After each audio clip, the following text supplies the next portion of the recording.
interesting issue because for decades, the U.S. immigration law requires international students to attend classes in person in order to maintain their status. So that's what the law says. Now, there was a reprieve to that requirement in the spring due to the pandemic.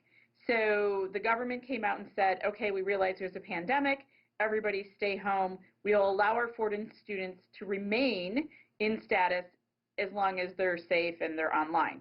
Well, now we see here we are approaching the fall semester, and the government has said, okay, that exemption that we gave you, we're going to retract that. And we're going to go back to the original law that's been part of the Immigration Act for many years now and require people to attend in person in order to maintain their status.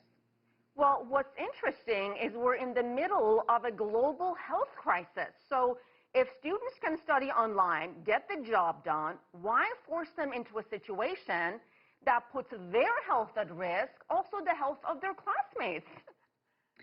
Yeah, there's a huge tension at play here because the in-person requirements of the international student regulations really date back to after 9/11. After 9/11 happened in the United States, the government really clamped down on international students because of the nature of the terrorist attack.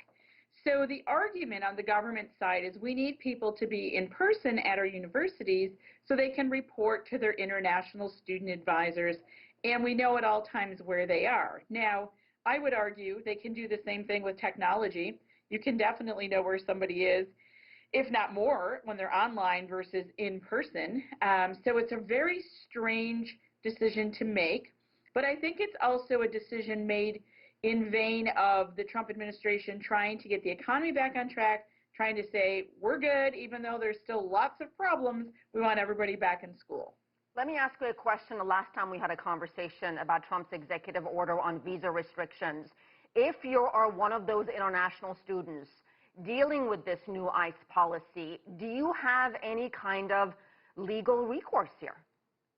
Not at this time. Unfortunately, all you can do is either make sure that you meet one of the requirements under the new order, or if you can't, you can change your status, you can request visitor status, but there's nothing you can do at this point to challenge these new rules.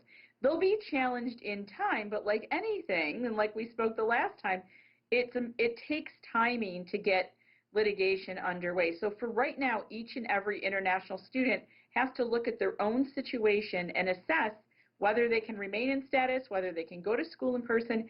We have a unique conundrum because some students can't go back to their home countries due to corona restrictions. So That's right. They could be caught here through no fault of their own.